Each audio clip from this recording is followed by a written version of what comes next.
All right, are you guys back? Everybody's sitting down, ready to go. We've got one more set of presentations, the host presentations. So we're going to start off with McKaylee Duquain. McKaylee Duquain is a member of the Menominee Nation and currently serves as the GIS and Inventory Forester for the MTE's Forestry Department, a role she has held since 2020. She earned her undergraduate degree in forest science from the University of Madison, Wisconsin, before returning home to work as a CFI project forester and later as the inventory forester. She left home again for graduate school in conservation science program at the University of Minnesota Twin Cities, and then came back home once again to take on her current role.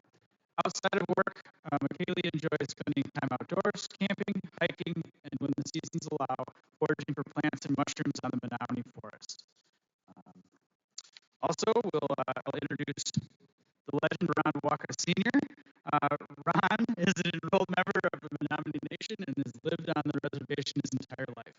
He began his career at Menominee Tribal Enterprises in 1988, and over the decades has served in a wide range of roles, including timber marker, lead timber marker, fuel specialist, interim fire management officer, inventory forest technician, and currently the forest manager. His work across multiple departments has given him comprehensive experience in all aspects of forestry and has helped him build strong working relationships with all of the staff. Through the years of hands-on experience in the forest, Ron has gained invaluable knowledge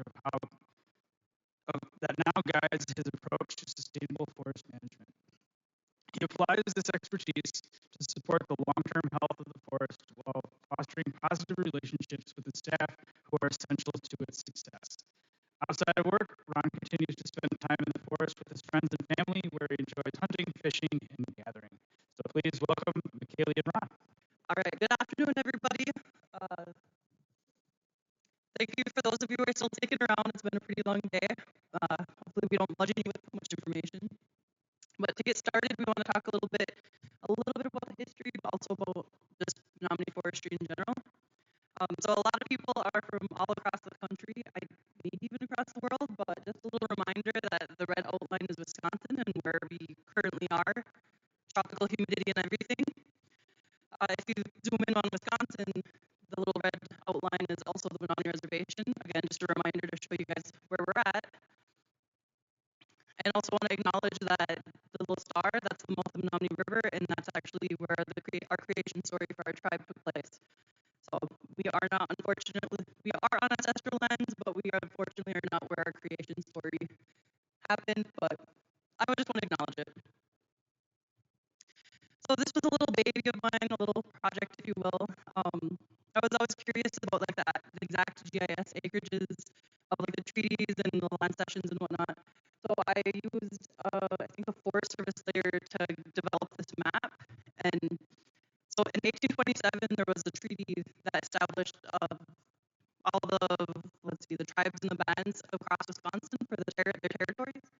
So I do want to put a disclaimer up there that over the years, tribes have been friends, they've been enemies, boundaries have been flowed, but based on the 1827 treaty, this was Menominee territory. So one of the first land cessions that we had was in 1827, Green Bay, for those of you who are familiar, little green blob there, which is Fort Howard. In 1831, we ceded more land, which was the Door County Peninsula, all the way down to Milwaukee. And we also gave land to, I don't know if you can see very well, but the big L shape we gave to New York Indians, known as the Oneida. And then on the east side of Winnebago, where you see the little yellow and orange blocks, that was for the Stockbridge-Munsee tribes that were getting pushed from the out east, as well as the Brotherton tribe. Then in 1836, we also ceded more of our land away. And then in 1848, that was when we gave up the last of our land. And the plan was to actually move us out west to Crow Country in Minnesota. So for me, this was really humbling. All my life I heard that we almost got moved to Minnesota, but to see like, wow, this is how much further away from home we would have been, yeah, I was pretty humbled. And as Ron says, we could have been Viking fans, so.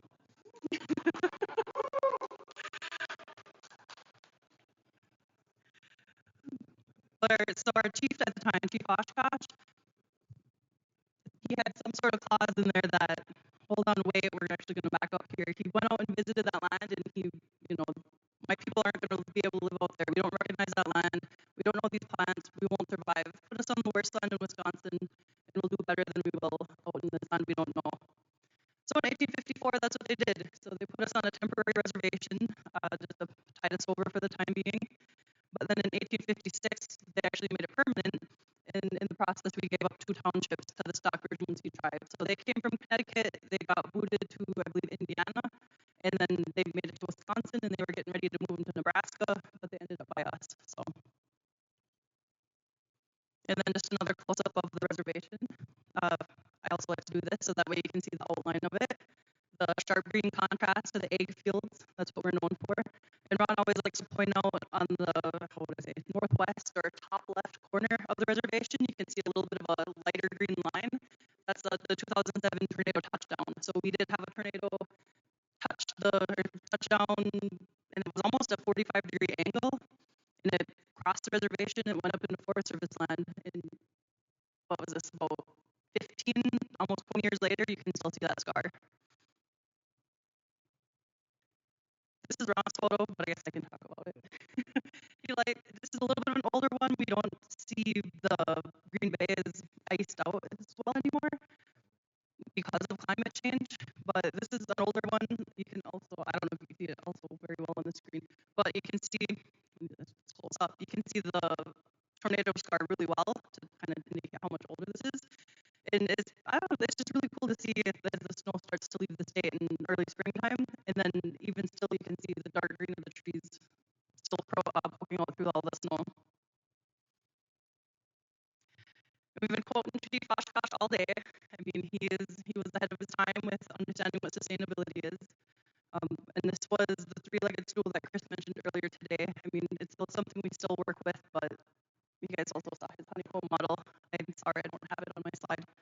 But again, Chief Oshkosh, this is his image. He's the one who was responsible for us being able to stay here on our ancestral lands. So now I'm going to get into a little bit of nerdy stuff. So I'm a GIS forester, GIS and inventory forester. I make a lot of maps. This is one of them. This is our cover type map, and I like to put this up here. You see all the different colors, and that's really to show the biodiversity across the reservation. So they knew what they were doing when they, at least our ancestors, they knew what they were doing when they put us here, because on the west half it's really heavy to the sugar maple, which would have been, sugar for us as a food staple, and on the east half it's a lot more, I guess I want to say pine friendly, which lends to more berries and another food staple for us. Plus the Wolf River runs through the center of it, good source of fish. It was a pretty good spot to be put up 175 years ago. So cover types by percentage, again, this is nerdy, and this is kind of a frequently asked question that I get, just to kind of show, you'll see that the light green is our northern hardwoods, that's primarily our sugar maple. That is that's what most of our reservations made up of when it comes to trees. Following that is our white pine, also what we're known for, and I know I have red oak, it looks like it's broken out, but usually we actually lump it in with our mid-tolerant, as we like to classify things. So red oak would be our third most tree that we have. And then, of course, you got to acknowledge we have a lot of swamps. When they said they're going to put us on the worst land in Wisconsin, they put us in pretty rugged country, so we do have quite a bit of swamps. And this, again, sorry, I'm going to keep nerding out. So this is habitat typing. It's pretty, I don't want to say it's exclusive to Wisconsin, but it was started here in Wisconsin. And to put it simply, it's basically soil types, but we're using the plants that are growing there to tell us what sort of soil is there. And then from there, we help you use that information to guide us what sort of treatment we want to do. So in a sense, we're letting the plants tell us what sort of trees to grow. So if you see down in the bottom right-hand corner, it's red. That's a lot more sandy, well-drained, not nearly as nutrient-rich. As you start moving northwest across the reservation, and you get to the very northwest part, and you see that it's a lot more blues and purple, it's more rich and loamy. And if you keep going and you reach Anigo, which is known for being, I don't want to say the potato center of the world, but it's known for its potatoes, and that's because it's growing its potatoes in this really, really nice soil. And we grow sugar maple, really nice sugar maple on it. So, but in the middle, it's a nice transition zone. That's where we tend to get a lot more mosaic-y, and not just our soil, but also with our trees. And again, this lends to the diversity and the awesome spot that we were able to be put. And then these are some pictures of spring ephemerals. These are the plants that we use to help us identify the type of soil that's there, and again, help us make our treatment decisions. They're so fleeting. I love them. That's also why I had to put them up here. The one on the left is one of my favorites. It's called Dutchman Breeches. And the thing about spring ephemerals is as soon as the snow comes out, they like to pop up. But before those trees leaf out, because then they'll get shaded out. And Ron pointed out the picture on the left with the Dutchman's breeches. If you look in the background, you can see the sky. So it wasn't intentional. I can joke and say that it was, but it wasn't intentional to get to that. Wow, look at you can actually see the sky because the trees haven't leafed out. So that was a perfect example of the very 2-week long window that they have to flower. And some of these plants are so unique that you need the flower in order to be able to ID them. Otherwise, if you see just the leaf, you're kind of screwed. So sometimes you only have a week to get out there to follow up and identify these areas. Just another picture of some flowers for you. The one on the left I only saw for the first time last year, so I'm still finding new plants. And so this, I was trying to get a picture, I think, of the leeks, and was like, wow, this is a really, really green photo.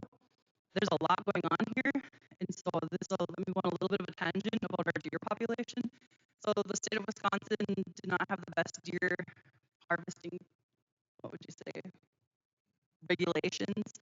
So because of that, Wisconsin, for the most part, has a very high deer population. So they have a hard time with tree regeneration, and they also browse heavily on their native plants. And on Menominee, we've been shooting everything from day one. So, but because of that, we actually have a very healthy deer population. So when the state's over here trying to regenerate certain trees or trying to do like climate adaptation and species migration, they always have to account for a bunch of deer fencing. We don't. We have that. So along with that, we also have a lot of native plants, and that was the point of this image. So, and it was a little bit higher site, which is also allows a lot more different plants to grow. So in red there, that's Waukau. Again, that's an indicator for really rich soil. The orange circle, that's the Dutchman's breeches, one of my favorite ones. The other orange circle is the actual flower to the Dutchman's breeches. The big yellow circle, that's the leeks, or ramps, people call them. They basically a really, really strong but small onion. One of my favorite things early in the spring. And then bloodroot. So, I mean, look, there's 4 right there. And then actually down in the bottom right corner, photobombing it, is Virginia waterleaf as well. So, next presentation, I'll add a circle for that one. So, harvest planning, we very intensely manage our forests. So every single color is a logging year, and that's how we keep our stands organized. So I always like to dispel any misconceptions that this is virgin untouched land, but like no, we are in there. Every single stand is accounted for. Every single stand has a logging year on it. You do see the areas in white. The area that says 125 is Leaden Lake. We do not manage that. And then you'll also see the Wolf River, and it's white on either side, as well as compartment 223. We have a tribal ordinance that we don't harvest in those areas just because of a high instance of archaeology. And you'll also see other white areas, those are our swamps. So we don't harvest in there. We use a 9,000 number so that way everything can be accounted for, but the 9,000 number, we're not going to harvest in there. But you can see blue is a lot of, I want to say backlog, but like there's meaning to it. So 110, funnily enough, me and Ron did the initial field work for it like 8 years ago, and it's been a long time coming to get it harvested. So 2 years ago, we had really bad spongy moth defoliation in the northeast corner of the reservation on our oak. So we decided that we would delay any sort of oak harvest, and so that I get to sit there and watch my work not get used, and still hasn't been harvested. But I think this fall we're going to try to harvest it. But I mean, it's just a little anecdote, but that just really shows you how flexible we are with our logging schedule. It's always changing. I call it the Harry Potter moving staircase. Please don't get me for copyright infringement. But it is a lot of work. It's a puzzle. Things are always moving. Things are always changing. And I always tell people, as soon as I make these maps, 20 minutes later, it's out of date. And this one is from, I think, March. So yeah, this one is definitely out of date already. And then the turquoises are areas that we're actively in this year, or that we're going to try to get harvested this year. 3 away, it's the turquoise one in the northwest part of the reservation. That's where you guys are going to actually stop in tomorrow to check out. You can also see the tornado scar just a little bit. It's orange, so it's a few more years out, but we'll be getting back in there to check on it. So, and part of the logging schedule is that's also what we use to guide us for if we're going to harvest in there. So we do the initial field work. If we find, oh no, it's not ready, we add another 5 years on it. So again, the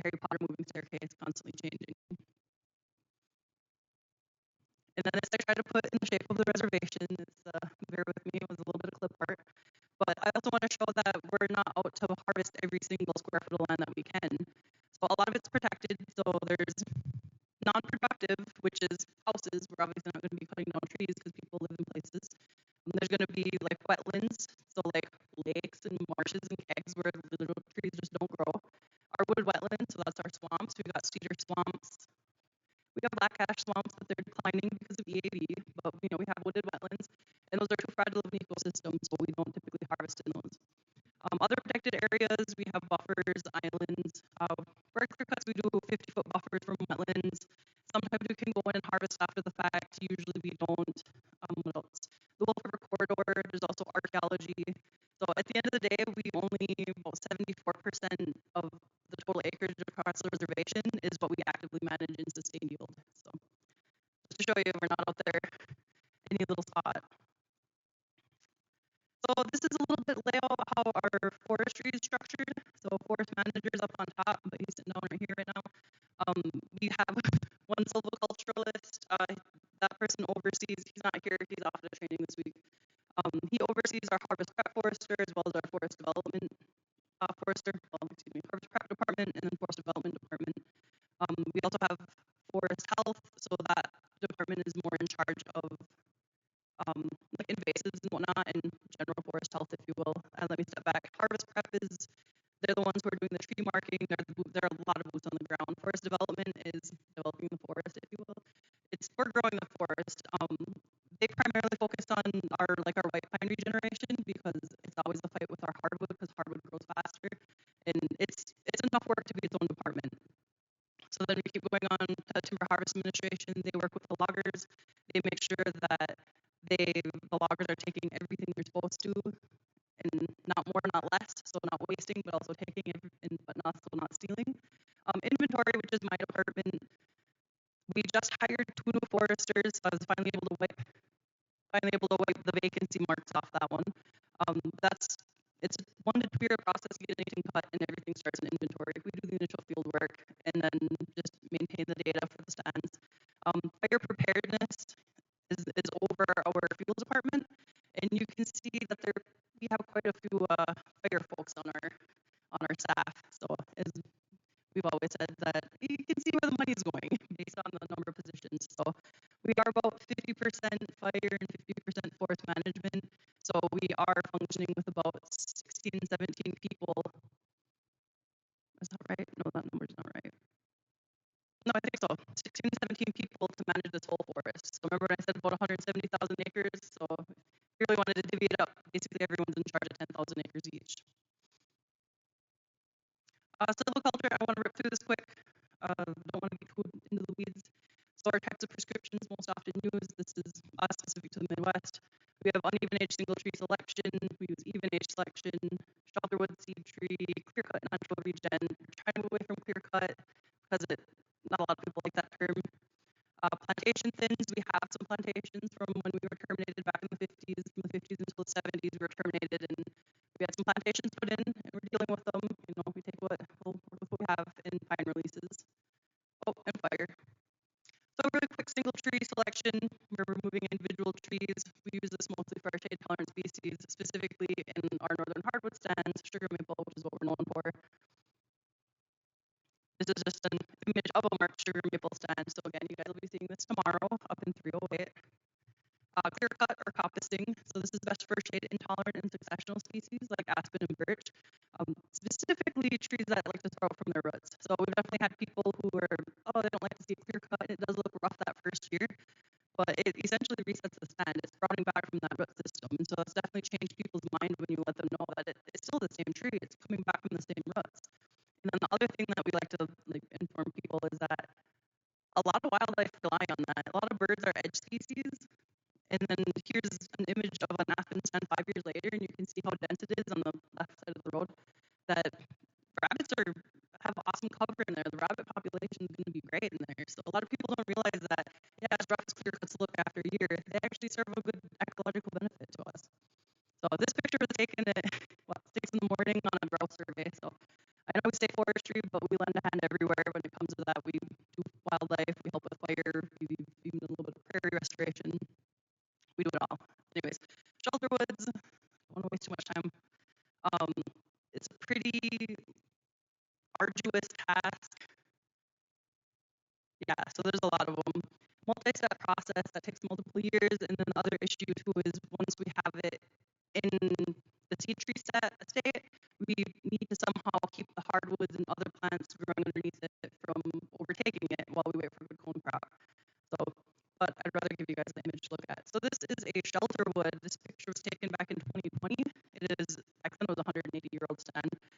But this is one, we like to point out the goldenrod, that's a very, it needs a lot of sunlight, so that's definitely a plant that would never be able to grow out in the open. So we're just trying to do a lot more, I guess, how would you say, the canopy diversity. So in allowing sunlight to replant that it normally wouldn't. And then Ron also likes to point out the little, kind of to the left, I don't know, it's kind of hard to point out, but there's a little black spot, and that's actually a charred log to show that we actually used fire in here.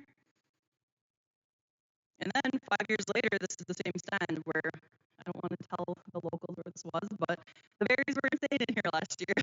I love raspberries, so I was in there almost daily while we were working on it. So this is the same stand, different angle, different lighting. I've been trying to recreate that lighting, and for the life of me, I can't. But just to show you that it's a really cool spot that we're trying to regenerate pine, but at the same time, we also get the benefit of having the berries, which means a lot more to tribal members than a log that is going to go up to the mill. And then eventually, especially if we keep fire in there, eventually we will have pine regeneration, and then in the long run, we'll have those pines regenerated. So it's a win-win for both. And this is Ron's image. He says those aren't props either. The charred stump or the charred logs, those are not props. That we actually used fire in the stand, and you can see that we were able to successfully regenerate pines. I mean, they're little bitty and they're only a year old. And eventually, like those pictures I just showed you, they're eventually going to get there in 150 years, but they got to start somewhere. So we do, if our shelter woods aren't as successful as we want when it comes to the regeneration, we will supplement it with planting. We used to do some conversions in our lower quality stands. We don't do that as much anymore. Actually, very rarely. I think we only finally just did one for the first time in my second career there. But I do want to acknowledge those planting crews because they are hard workers. And I didn't get this picture, but I thought it was a very impressive picture and just shows just how hard workers these guys are. It's insane. They're like robots out there. So just want to give that acknowledgement. Do want to recognize storm salvage, especially with tomorrow's potential storm. Have no fear. We'll be there to clean up the mess. So after significant weather, we usually go out, if the weather's bad enough, we will go out and do a damage assessment. Usually initially, so we want to clear roads and make sure the roads are available. And from there, we keep our eyes out, see how bad the damage is. And if there's enough damage or there's enough volume affected, we actually get a prescription going, and then we eventually send loggers out to salvage it. So we actually have a pretty quick turnaround. I think our record, we turned around a prescription in 2 weeks once, but usually it takes about 2 to 3 months in order to get a logger in there to start beginning salvage. But I think our record was a month, wasn't it? About a month, yeah. So other places, sometimes it takes a year or two to be able to turn that around, but it's all hands on deck at that point. But I do want to mention, and I've heard a couple other people mention it today, that we are experiencing a lot more extreme weather events. That we've had 3 in the last 6 years that we've been here, and again, I'm worried about tomorrow. It might be 4 in the last 6 years that I've been here, knocking on wood and crossing my fingers. But this is some of the damage. This is from the June 2022 storm. It really pummeled me off it and hit a lot of our more mature white pine stands. I like to tell the story. There was an area we weren't sure if we want to try to phase out the pine and just take the easy route and just start selecting for the hardwood, or do we want to remove the hardwood, keep the pine, and try to regenerate the pine, but then we have to fight the hardwood. We're like, no, we're not sure what we want to do, like single tree, or do we want to do a shelter wood? And then the storm happened, and the creator said, no, you're going to do a shelter wood in there. So we take advantage of the salvage situations. I mean, it's not what forestry is. We're trying to emulate natural disturbance half the time anyways. So that was the June 22nd storm. Again, that was primarily in our white pine. This was our April 25th storm. Kendra already had this image up. I did throw up the reservation boundary on here just to kind of give a little guidance to see where we're at. And as Ron said, that luckily it was a very early storm. It was really weird how early that one was, but luckily because there was no leaves, there was actually a lot less damage. And it was along the old tornado touchdown strip, which I mentioned prior. So the young stuff in the tornado touchdown strip was fine because it was young and malleable yet.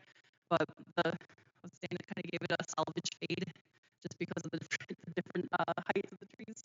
So, but it did pummel it. It did. You can see all the tip ups and whatnot. This is our drone imagery. We also use that when it comes to assessing storms.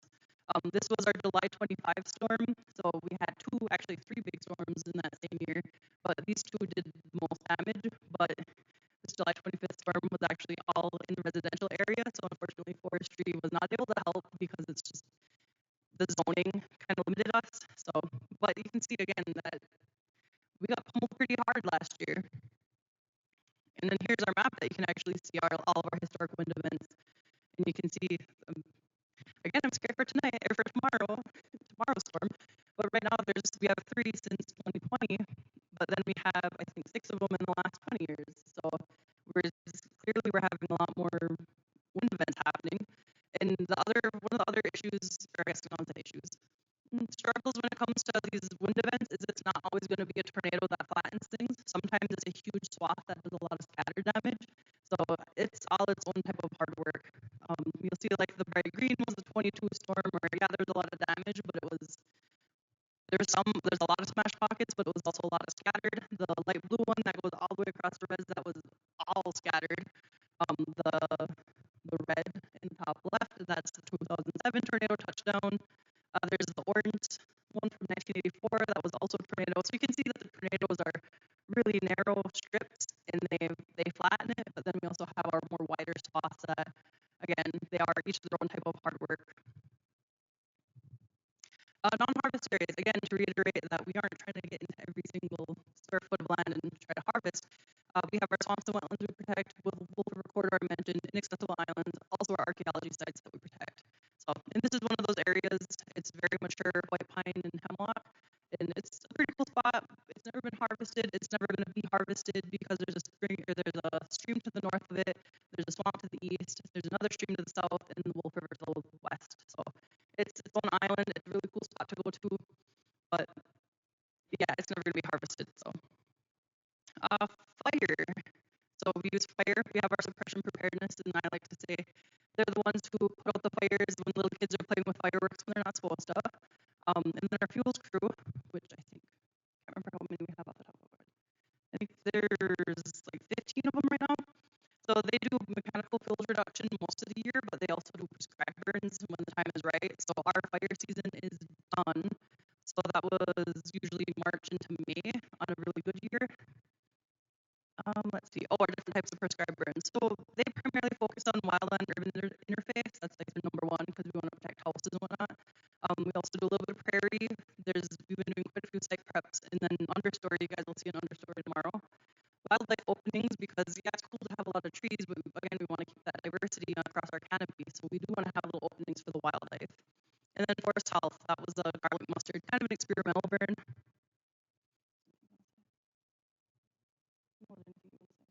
Okay, you look at me. This is also Run's image. This was a prescribed burn. What year? I'm not sure what year it was before my time, but this is. Didn't you? How long are the flame lights? Talk about it? Yeah, you can take over. I'm gonna let Ron take over. This is his image, and he's got way more fire experience than I do. All right. Hi, everybody. You can't see. I know they're not lying up here when you can't see. It's bad. How's the conference going so far? Welcome to Menominee. We're glad to have you. Glad to show you what we're doing. A little bit here on a PowerPoint tour tomorrow, but it's a lot of planning, a lot of hard work and collaboration went into getting where we are today. So I just want to mention that, but I'll keep going. So this white pine, we weren't burning a lot of I'll back up. The fire program was 638 contracted in 1991. That's when the program was born, with preparedness and everything. And then we started a few years later. There was some fuels dollars that came through, but we really started. We didn't have the qualifications or the staff early on to be able to do our own type of burning. We had BIA foresters that were qualified that would come help to get us to where we start actually putting fire back on our land, which probably had 120, 130-year lapse of putting that good fire back down. So currently we have a really excellent field crew, good numbers of folks, lots of qualifications. It's building. We're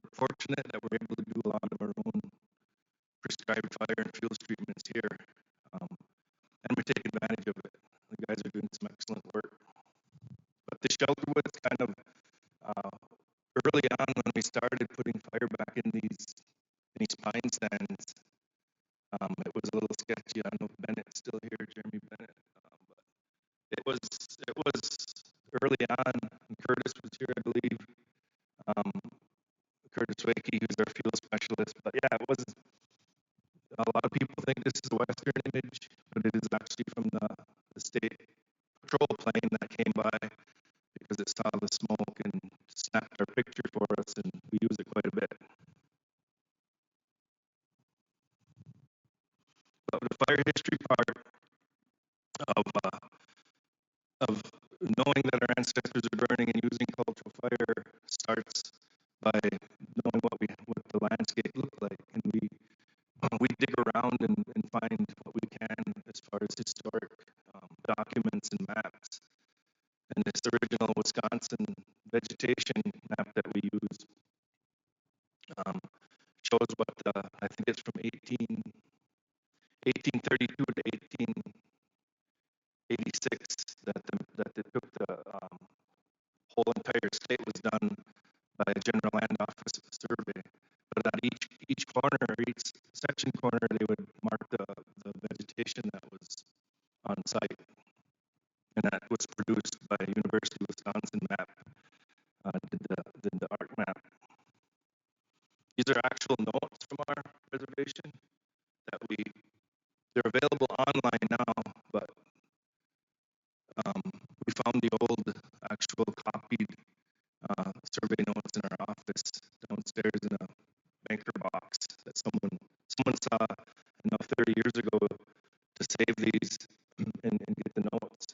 But as you can see on the notes, there's burned areas. There's mention of there's a white pine mentioned 24-inch. There's burned lands, leave burned lands. So we know exactly where that is by the township section and range,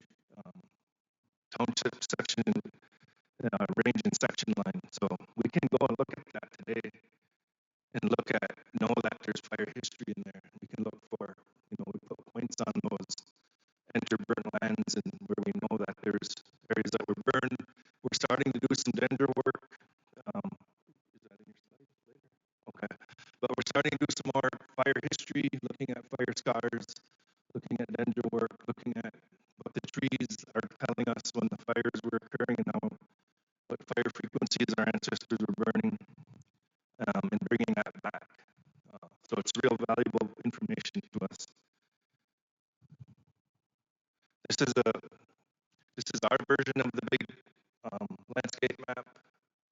This is our scaled down version of the same map that shows that we knew the eastern half of the side of the reservation that we're on now is much more open, much more sand, much more burning by our ancestors going on for berry production and keeping it open around the lakes. And we knew the northwest was maple and more for maple sugar gathering. But this map is a snapshot of 1830s and 1860s of what our landscape looked like. So how much of that do we want to bring back? How much of that do we want to put fire back down in? We always discuss and make those decisions when we're writing prescriptions and treatments. If there's any fire, if there's any pine or oak treatments, we're leaving that fire language in as an option to probably potentially burn or put some fire in there at some point. But if you focus on the southwest part of the map, that light brown section was typed as brush in 1830. We're going to be out here tomorrow, so we'll be on the tour. We'll be out here looking at some of this, but that 1830 was shown as brush.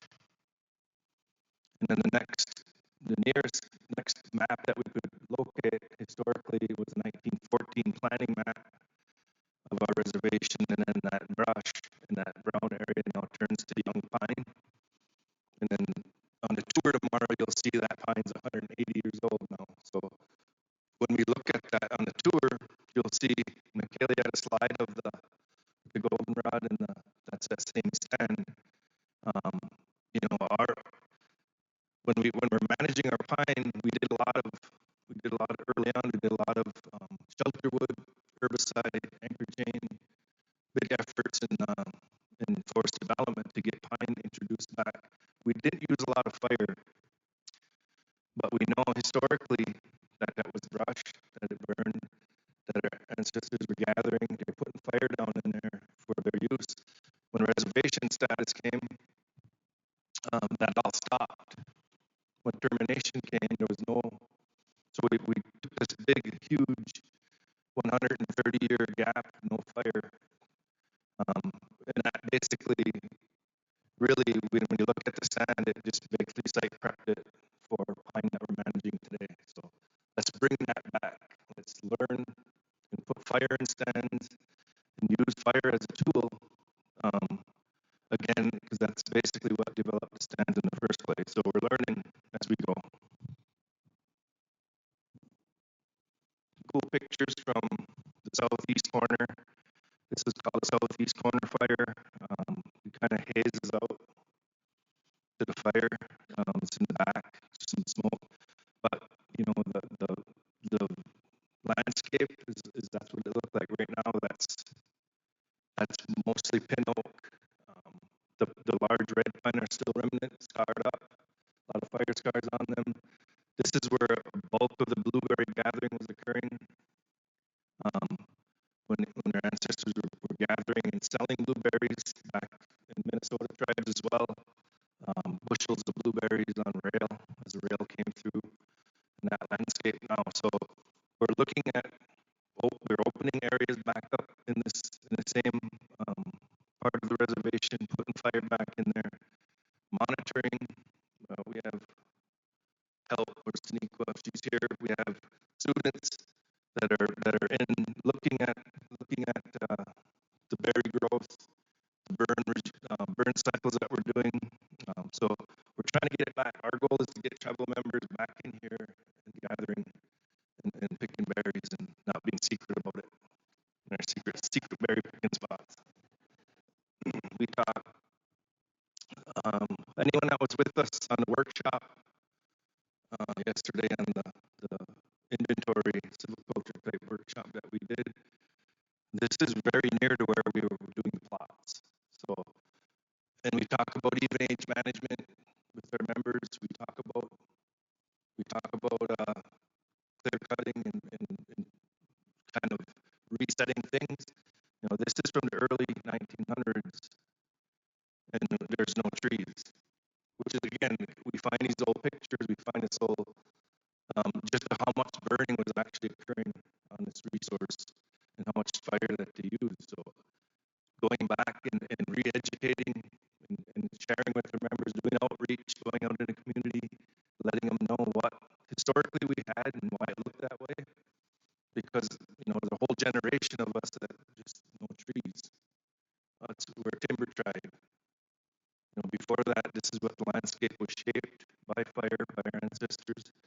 And then we're, you know, in sections and parts of the reservation, we're bringing that back. So I think it's a cool pick, and it shows, I think it looks really good.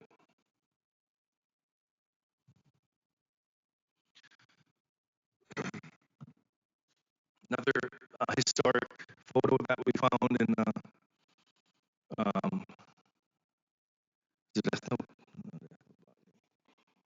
ethnobotany book that was written by Walter J. Hoffman.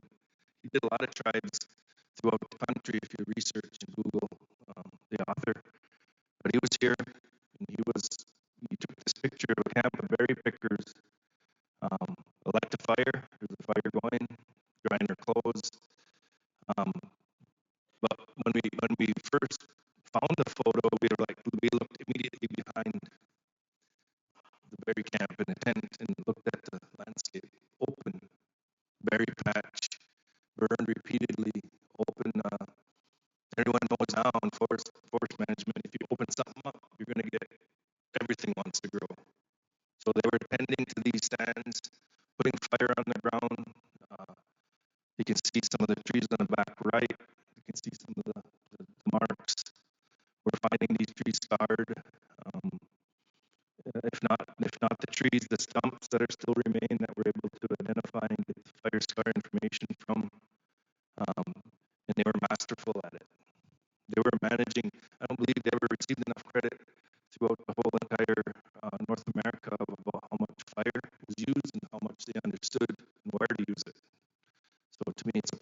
picture, and it does look like the goldenrod picture to me in the background. That same look, that same openness, the same pine.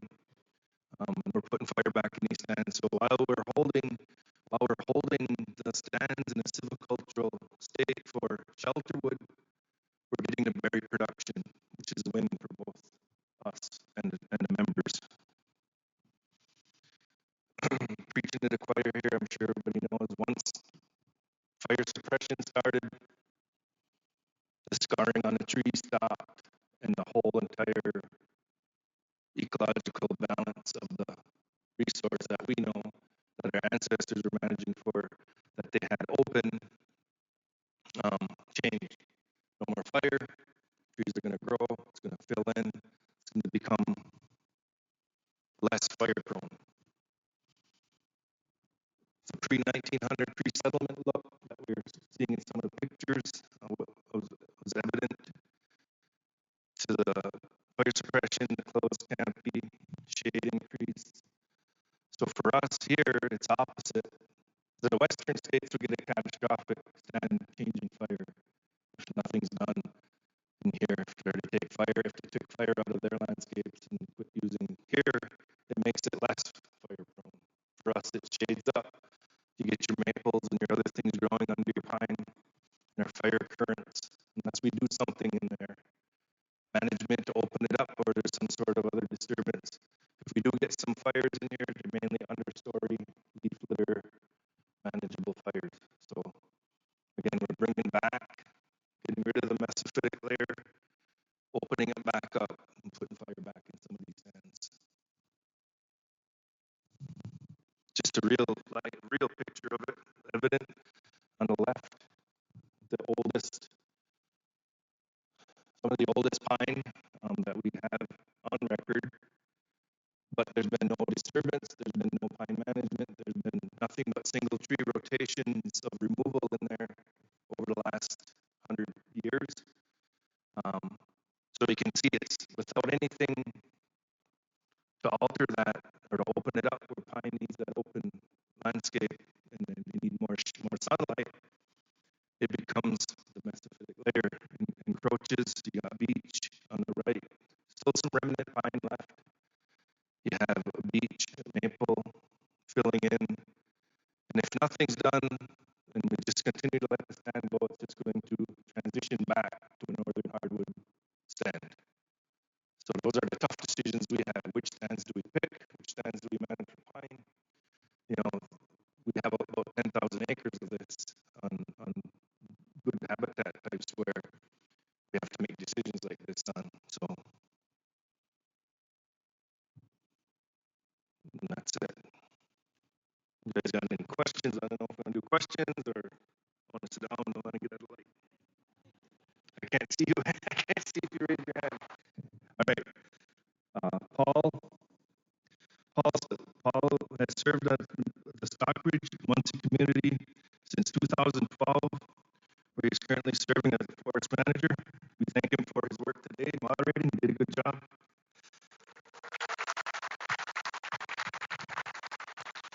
Over the past 20 years, he's worked across all aspects of forest management, from seed production with the U.S. Forest Service to overseeing the final harvest of Stockbridge of the community. His degrees from the University of Minnesota Stevens Point and Michigan Tech have shaped his ecological approach to forest management, and he continues to guide his career today.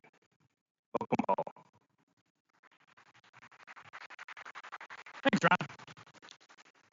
All right, so we'll move through some of this quite quickly, but it's really looking at this presentation from the Stockbridge side as a look into the history of the Stockbridge area versus kind of the difference in the juxtaposition of the histories between Menominee. So very similar land base with very different histories. So start off, we kind of saw that big display of all the different departments and people that are working for MTE and the fire program. This list on the screen is everybody we got. So we've got me and two more people in forestry with one bureau forester, and then the ecologists, hydrologists, and specialists that help us make sure that we're doing it correctly. So, history is kind of where Menominee and Stockbridge really differ. Neither one, better than the other. Both came with major constraints, but it really shows up when we go out, especially tomorrow, and look at the forest. That the history changed the way the forests look very drastically. So originally, the Stockbridge-Munsee community was out in the Hudson Valley of New York, Connecticut, Massachusetts. As the European settlers came in, they were moved west. By 1822, they were down along the Fox River Valley near Appleton and Kaukauna area, but that was very important property for moving shipments and things to the Fox River Valley. So they were then moved down to Lake Winnebago, where McKaylee had that map of had the spots along the edge of the lake where the Stockbridge were placed for a while. But that was incredibly good farmland, so obviously they couldn't stay there. So they found out that, Menominee got moved up here to the worst land in the state and said, well, heck, why not stuff the Stockbridge there too? So that was previously Menominee lands, and the tribal members were thought that they could farm it. So they were hoping that they would turn them into farmers on the worst land in the state, made of huge timber and mostly rock. So by 1871, they found out that land was too unproductive to farm, mostly because of the rocks and the topography from the glaciation. Where we are now, there's a lot of end moraines and outwash plains that really made the soils, made the land base that grows such great timber, we find out. So it was too unproductive to farm, but it had great timber. So in 1871, the 60,000-ish acres the Stockbridge were originally placed upon was sold off, leaving them only about 11,000 left. This land was sold off to the Wisconsin Timber and Land Company for liquidation of the timber. So when we talk about the cutover, which you probably heard some already this today and yesterday, this is really where the history is between the Stockbridge and Menominee as far as the forestry goes. And this is the history that also follows much of the state of Wisconsin, and probably most of the whole Great Lakes area Midwest. But roughly in the early 1870s, the European settlement coming west was needing a lot of resources to build cities like Milwaukee, Chicago, any of them. And the Midwest had a lot of timber, so it started getting cut. In the 1870s, nearly 3 million board feet of pine was harvested, which may not sound like a ton, but when you're doing it with horses and hand saws, it's a lot. Also, there was a big industry of fur trading, which needed the hemlock. Both of those things were able to be floated, and they were easy to harvest, and there was a ton of them, and they began to move northward, cutting everything they could, floating them down the rivers to mills. By 1890, most of the resource of pine had been exhausted. That was easy to float, but there were still hardwoods left, so there was still some forest. 1890 to early 1900s, there was, I guess, a problem with getting out the hardwoods because it didn't float well. Well, they found a way, and steam haulers and railroad infrastructure got put in, and the continued liquidation of the forests of Wisconsin commenced. So, as all the trees were getting harvested, and a lot of the resources were getting exhausted in the early 1900s, the tribal lands of the Stockbridge that were left started getting allotted. So they took the land that was owned collectively by the tribe and started allotting it to individuals in 80-acre blocks, which meant that this now was taxable land. And after you remove all the timber and there are no cities around, how do you pay that taxes? How do you pay those taxes? You either sell what small amount of timber you have left, or you sell the land, or you lose the land. So this was happening and continued to perpetuate this cutover, and by about 1920, there was virtually nothing left on the Stockbridge land or much of Wisconsin in general. And by 1933, of the original about 60,000 acres, there was 850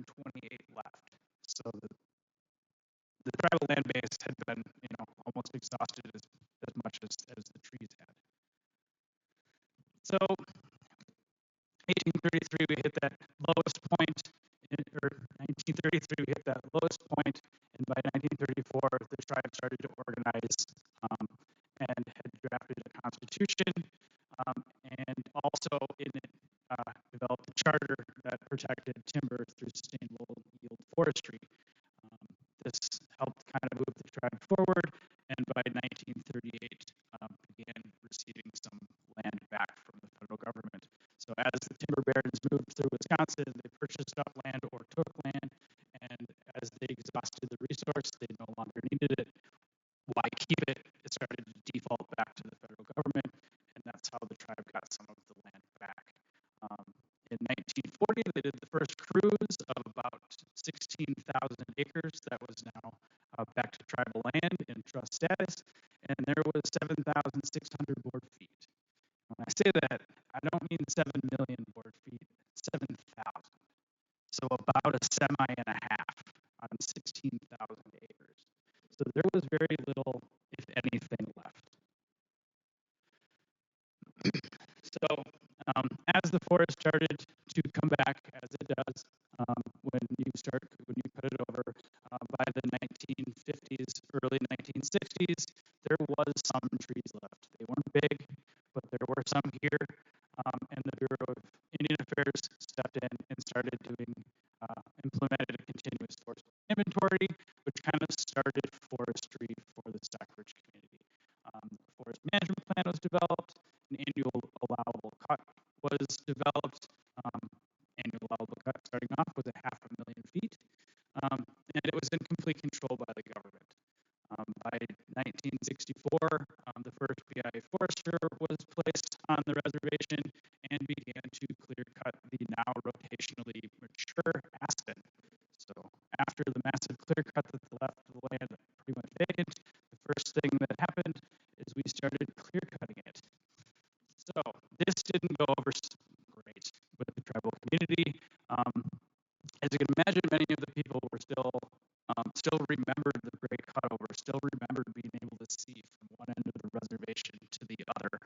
And in 1967, the Forestry Committee was created for the tribe. This was all community members that came together and were expressing some disagreements with some aspects of the Bureau's management. Well, actually, the clear cutting, the only thing that was really able to happen at that time. So over, essentially the next decade, the tribe was able to gain back oversight of all of the IRA and FSA lands, which essentially is what is the trust lands, or was the trust lands at the time. And this really began the current forestry department and current management of the Stockbridge community. So, we've been talking about Menominee and going through years and centuries of cutting. We're looking at really started in 1975. So we're at that 50-year anniversary. So current status, where are we now? The reservation covers about 26,000 acres, almost 19,000 acres of trust, and almost 7,000 more acres of fee land. So the tribe, as they cut timber, they use the revenue from timber sales to purchase back land that was lost, hoping someday to maybe get back to that 60,000 acres in those two townships. So of those 26,000 acres, about 90% of it is commercial forest. And like the Menominee, we don't harvest everything. So about 2/3 of the land is harvestable areas, and another third is high conservation forests, which is our reserves, our wetlands that we also don't harvest in, and buffers along important streams and such. So it's a pretty healthy forest at this time, but it is young, and you'll see some of that tomorrow. I mean, it's 120 years old, except for a couple remnant individual trees we found over the years. It's almost all entirely the same age, but it looks really nice for what it is. So annual allowable cut right now is about 350 acres, which comes out to around 5 million board feet. So you can see in the past, 75 years from the original cruise, we're harvesting 10 times as much as we were able to back then on just 350 acres a year. So this is a picture of the reservation as it goes now, and all of the green is the commercial harvestable forest. You can see the wetlands, the lighter colored, I guess white bluish in there. That is the wetlands. There's a lot of wetlands here.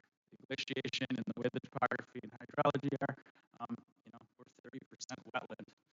And then in the middle, you can see that orange or gold color. That's the upland reserve. So there's still a lot of remembrance to the great cutover, and there was a lot of people that were worried about bringing forestry back, and are we just going to get there again? So there's a large center area that was been set aside as a reserve, which is to just, kind of a hands-off management unless there's some sort of insect and disease or issue within that would come out and risk the rest of the forest. So it's really nice from, somebody who's got a background in research and science that essentially we have a wonderful control right in the heart of everything. So, general cover types, we are really heavy on the northern hardwood side. So you saw the maps of the Menominee that's got some of the sands and got the northern hardwood sandy loams in the top.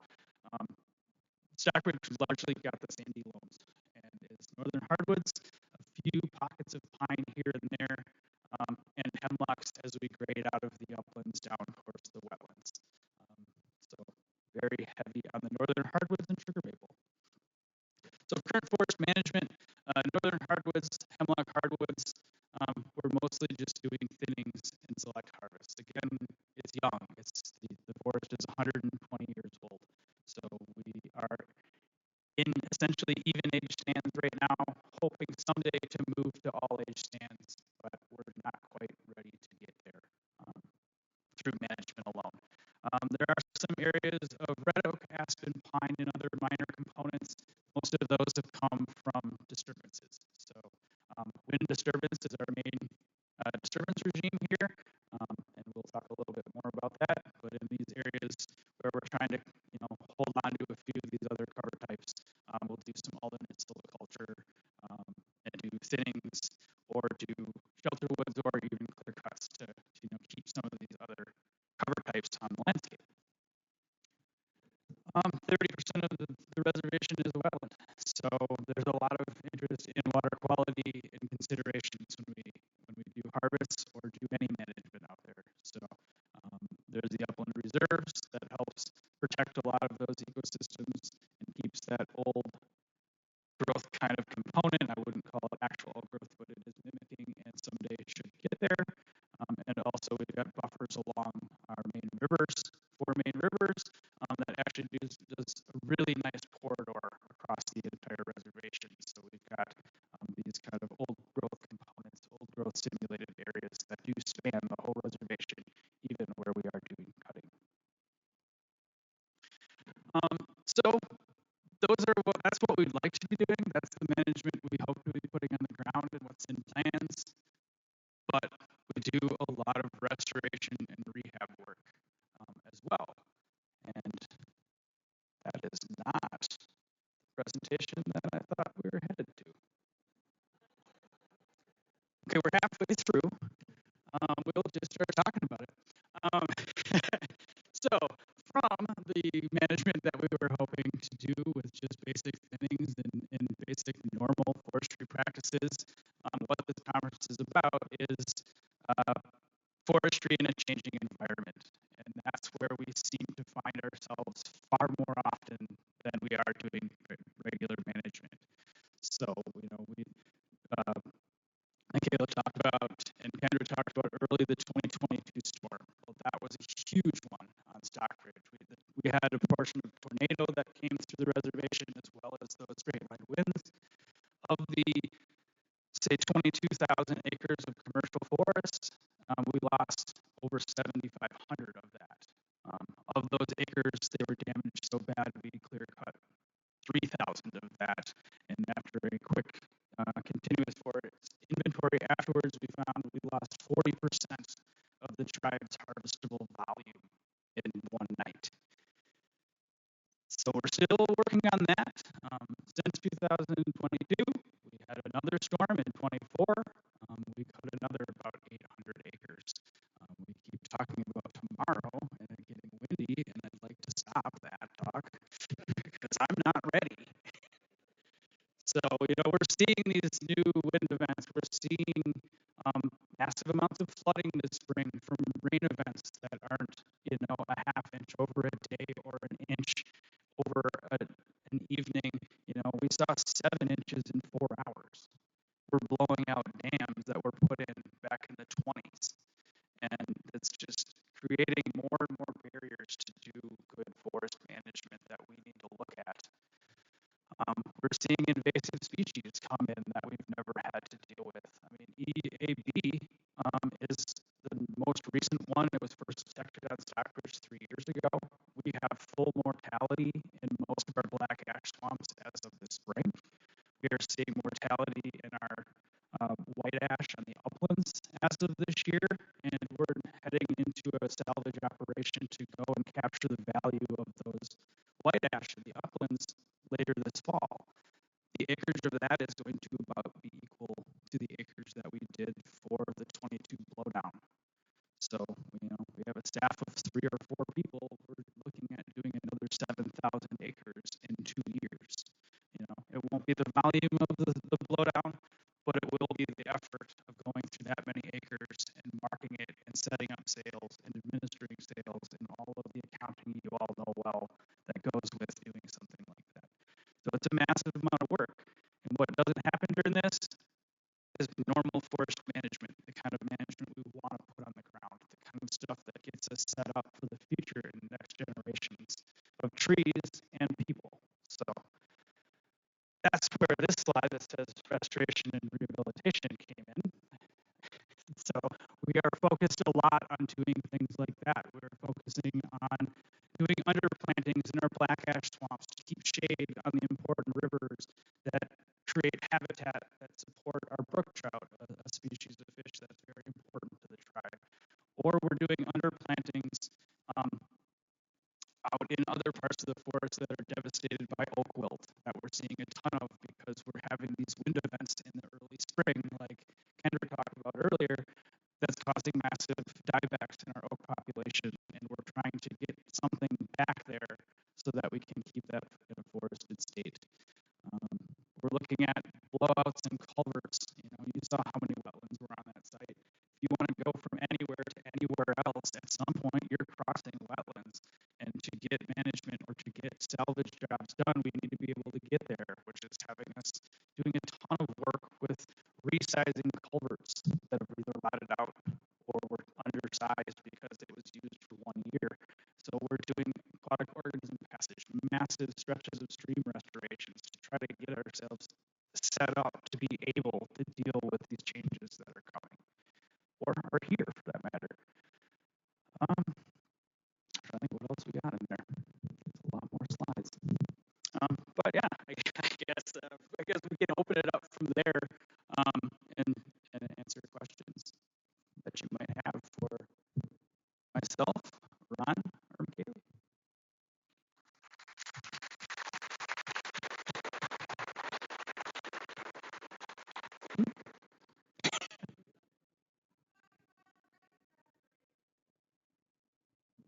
Yeah, I can talk a real short amount, and then you guys can talk probably lots more.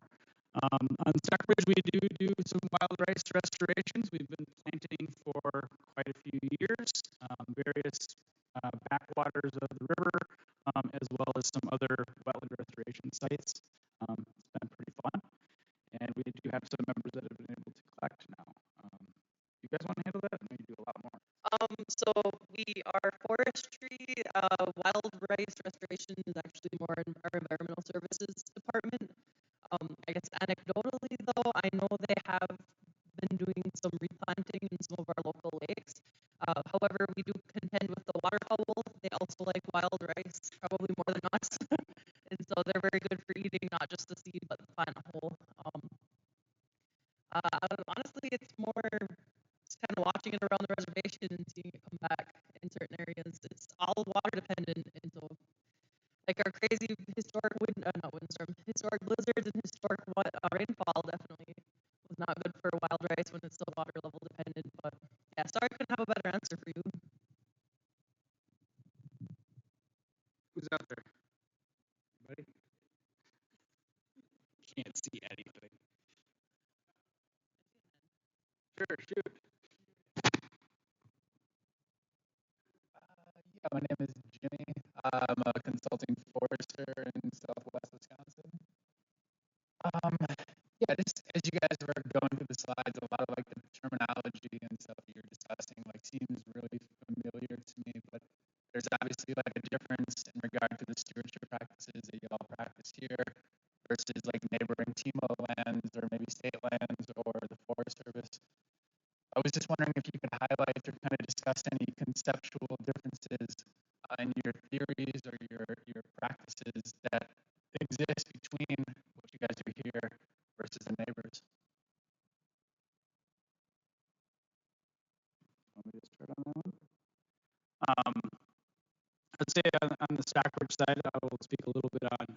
We use a lot of Western science in the way that we manage the forest, but we also include a lot of traditional knowledge in kind of the history and some of the species and some of the local community that comes in and tells us, hey, I remember this was this way or this was that way. How can you make that happen again? Or some of it is we're managing 4 different species than say you would on a private piece next door. We've got to stand on the reservation where we're really trying hard to put back fire, which is something we've learned from Ron and his people, and to try to get blueberries back, which is a great resource for the tribe and very rare on Stockbridge. We're seeing in some of these blowdown areas, we're seeing the berries coming back in, which is helping protect a lot of those seedlings from white-tailed deer that eat everything. This is something I was going to talk about earlier, but we'll get to it right now. But we're seeing just that the ecology and that progression and the longevity and resilience of the forest that I think is lost a lot of times outside of our work with the reservation. So we're getting blackberries and raspberries coming in these blowdown areas, which is protecting the trees from the deer that are coming in and are way overpopulated. I mean, we talk about invasive species. They don't have to be exotic to be invasive. They can just be, poorly managed and overpopulated like white-tailed deer. On Menominee, I think when I've talked with the wildlife biologists up there, they think they can get regeneration when they have 15 to 18 deer per square mile. Stockbridge, when we do counts, we're looking at light areas with 40, heavy areas in the 70s. How are we going to grow a tree without killing 90% of the deer? Well, that's not feasible or practical, and it probably won't be looked upon very well either. But so using some of that knowledge, using some of just allowing to watch the forest and move with it rather than try to fight those berries with herbicide and mechanical means and then going in and punching in trees because that's how you get new ones. We're able to kind of work with the system, I think, a little more, and some of that traditional knowledge helps us do that. So. Yeah, we had just a few weeks ago, it started in the winter, we had collaborating with the district ranger up in for the Forest Service. He just wanted to know, he wanted me to give him some examples of what we're doing in pine management, from plantings to conversions to shelter wood to natural stands that were managed. So reached out because the Forest Service is redoing their silviculture plan and their pine section specifically. So invited them down for a visit. We went around and looked. We also went up and looked at of a lot of their examples. So I think that difference in why they wanted to visit much was use fire and implementing that more into their management and into their management plan or silviculture plan that they're writing. So, and again, does that separate us from anything? I don't think it does. I think it's just having that openness. We talked about it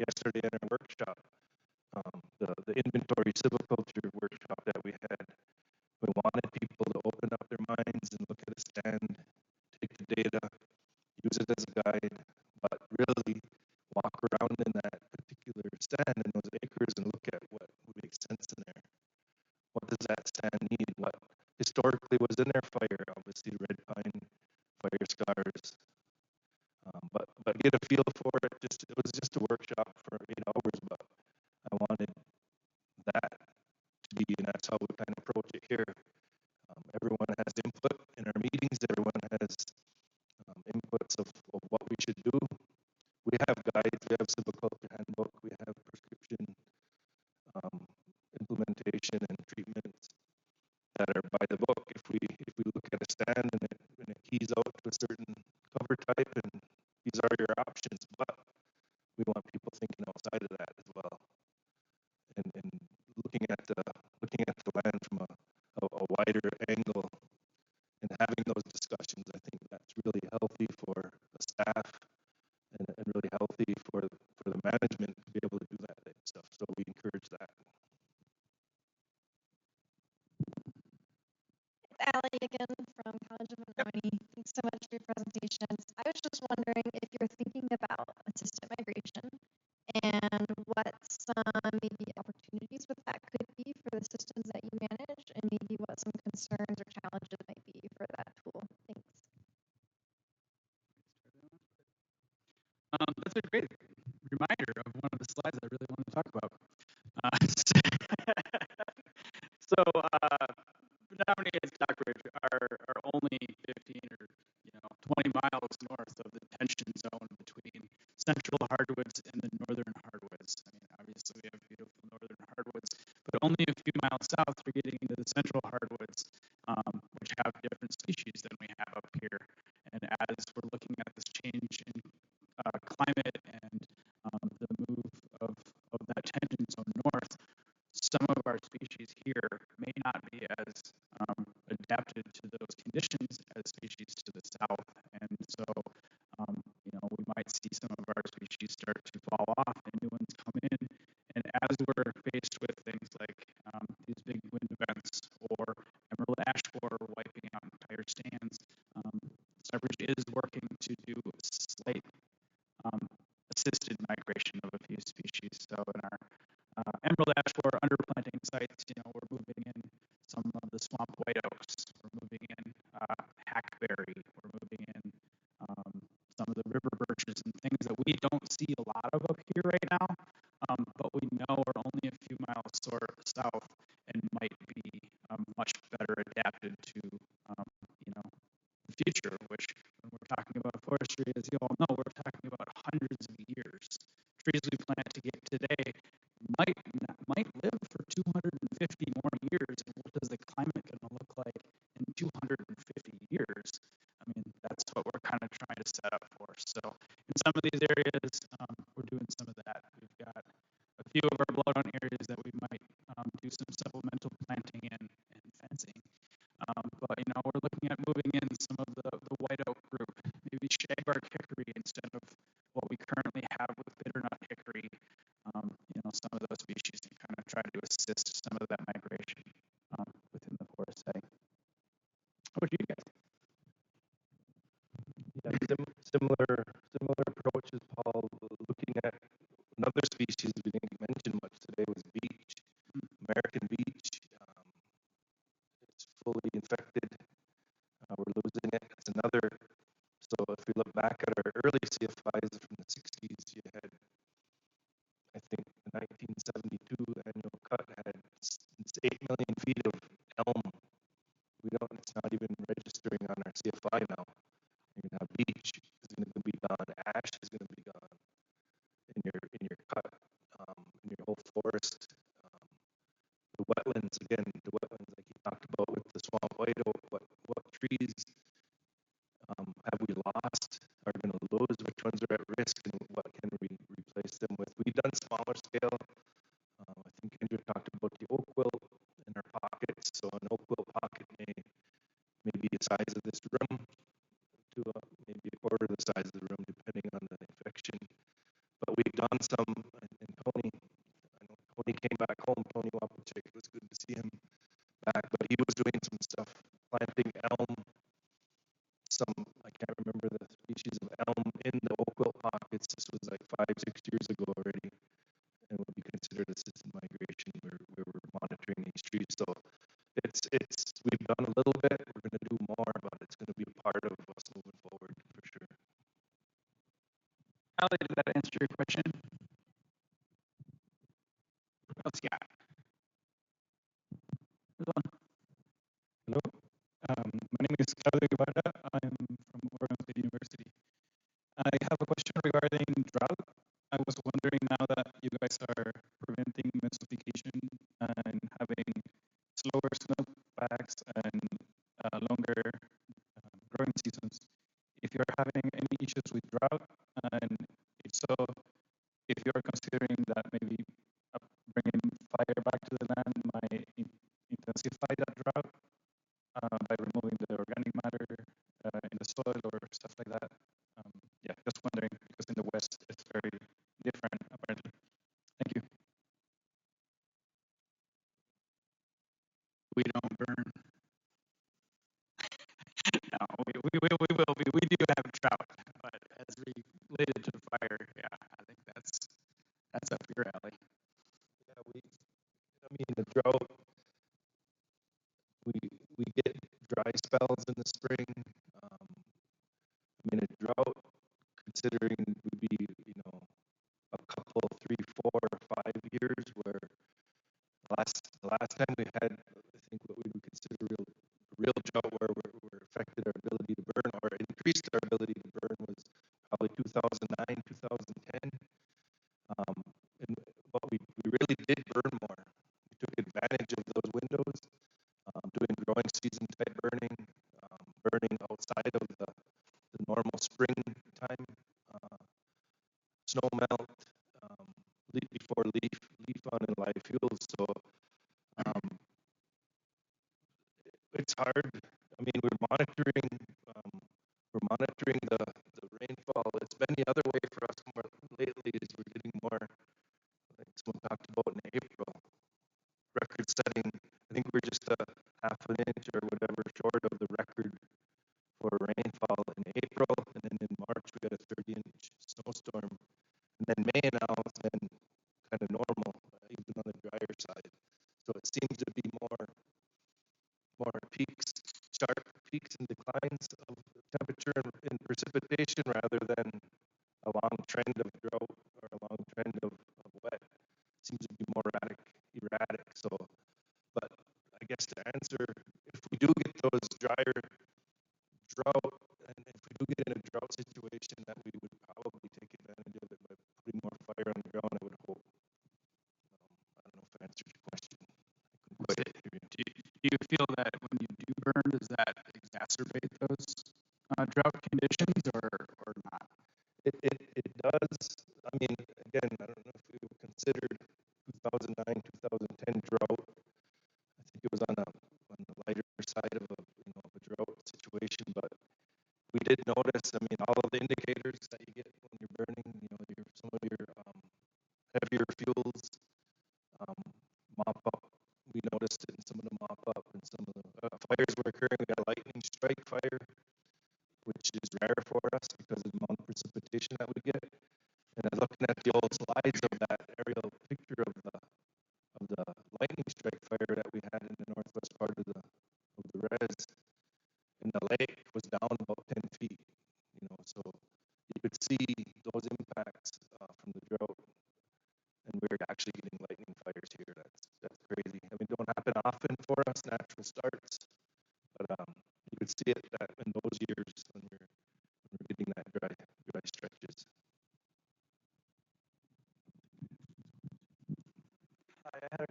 I had a question about nurseries. If you had nurseries and what kind of stock you produce, is bare root or containerized seedlings, and what's the capacity of any nursery operation you have? I can start with that one. So Stockbridge does not have its own nursery. It did have a small and maybe 10-acre nursery where we grew seedlings that were purchased into yard trees to help forest people's yards mostly. But as far as an actual nursery on the reservation, we purchase all of our trees from out.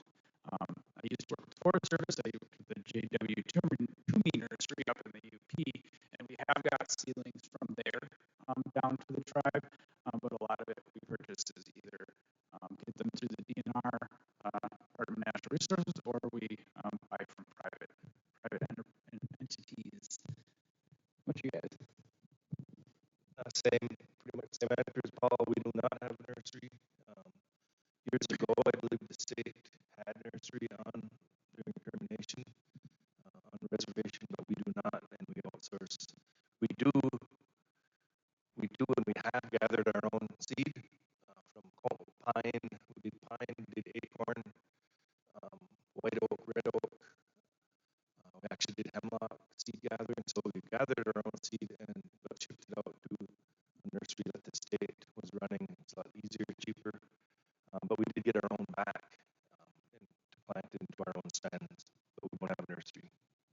Yeah, kind of just on the scale that we're planting, having your own nursery is not necessarily cost effective for us. It's easier to send them off and get them back. I mean, Stockbridge, I think a big year for us is like 4,000 trees. So,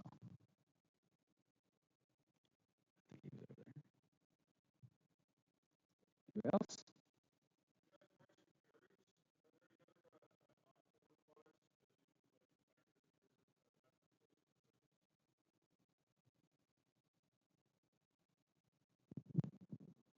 Maple syrup. Maple syrup is we're on the edge of it. I mean, we've been talking about it for a long time, but that would be one. We encourage other tribal members to gather some certain things for not commercially, but for traditional use out on the forest. It's available to them, but probably the next, besides forest products, would be the maple syrup production. We do have a large, as you'll see tomorrow, on the tour on the west side of the reservation, you'll see massive amounts and big stands of sugar maple. And there's always talk of expanding and going a little bit bigger with the commercial aspect of that, but we haven't done it yet. I'd say similar with Stockbridge. Also, we like to look at the medicinal plants, and if we've got some areas that have something special, maybe we'll just stay out of it or change management. Riverine areas or riparian areas or wetlands is where a lot of that stuff occurs. So most of those are considered reserves, and we don't go in there. I think wildlife is another big one that will change management for wildlife for various reasons, for game species or rare, threatened, endangered stuff. So yeah, we use a lot of other metrics other than just basic forest stuff. One of the back. Hey there. My name is Zach Erickson. I'm with Blue Lake Rancheria out in Northern California, over on the coast.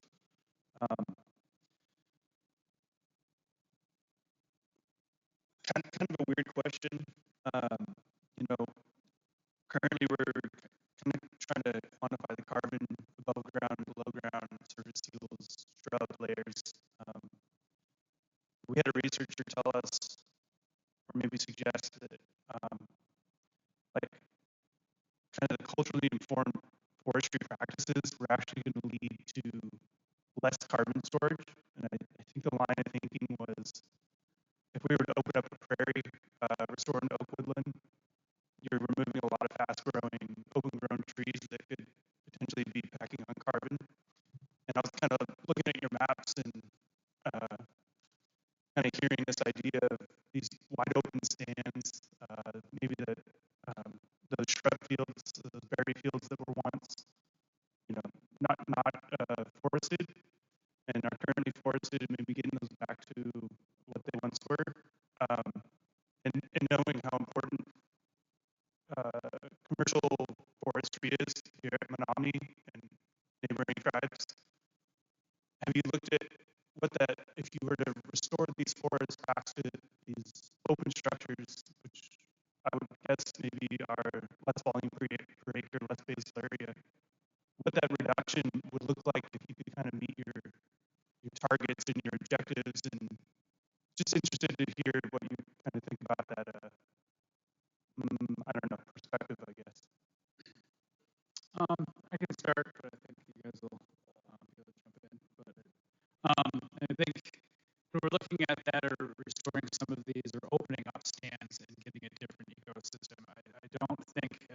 Stockbridge's side that we're looking at picking a spot, doing that, and leaving it that way.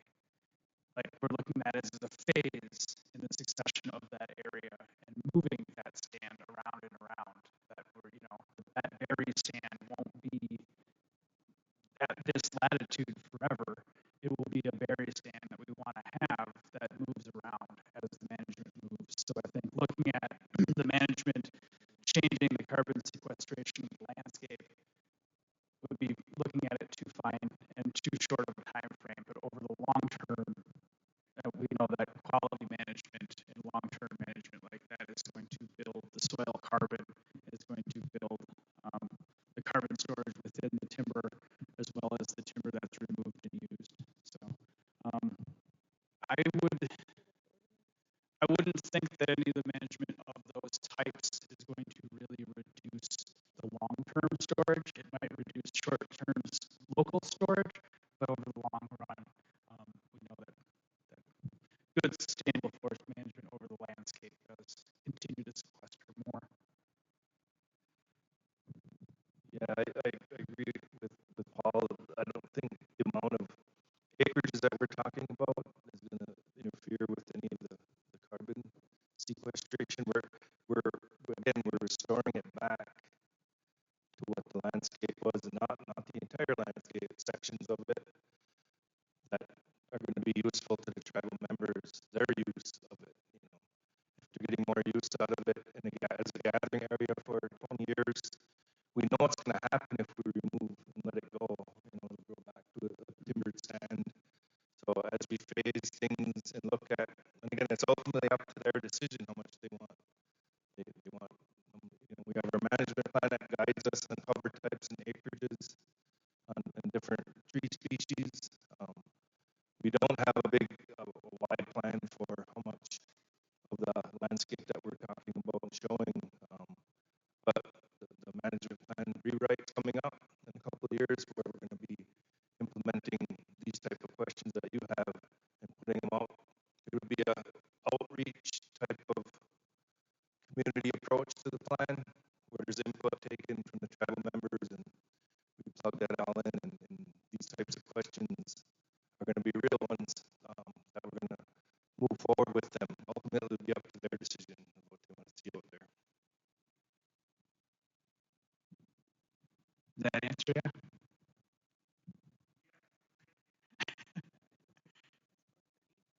Anybody else? Are we at 4:30? Oh, we should shut this up down. All right. One more. We'll do one more. Over here. Shoot.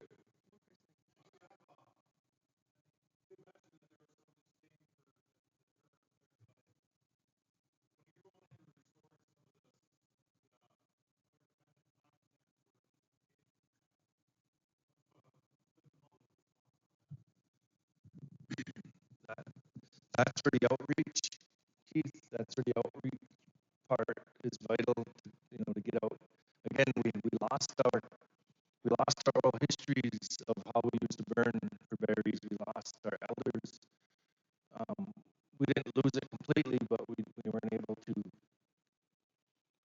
It was hard for us when we started burning more to go back out and find elders that remembered what burning, where they were burning, why they were burning.